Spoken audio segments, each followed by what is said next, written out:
video, I want to talk about the use of df&du on Linux window hard disk analysis.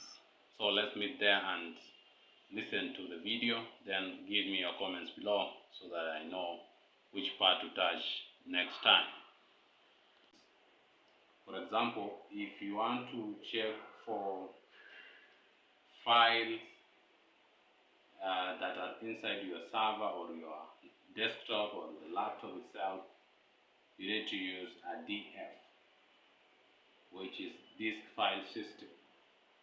And Linux is very precise on this because it will always deliver, when you execute that command, it will deliver it in terms of columns, showing you the file system, the size, the amount used, the available space, and then the percentage in terms of use, then the mounted on space.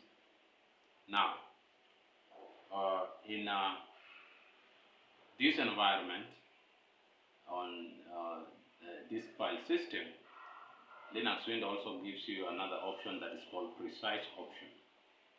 You're checking the file by adding some letters like df.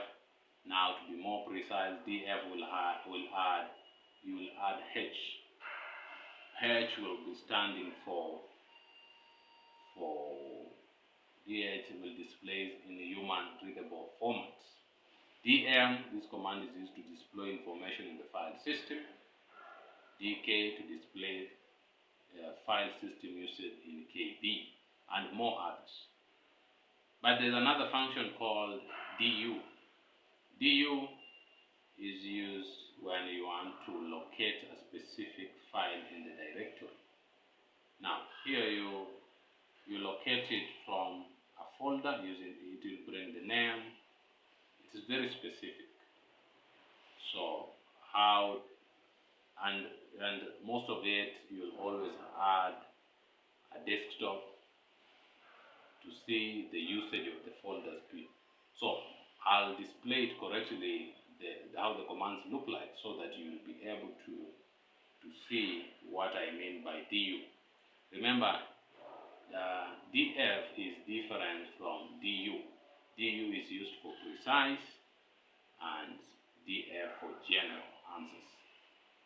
So thank you for watching this video.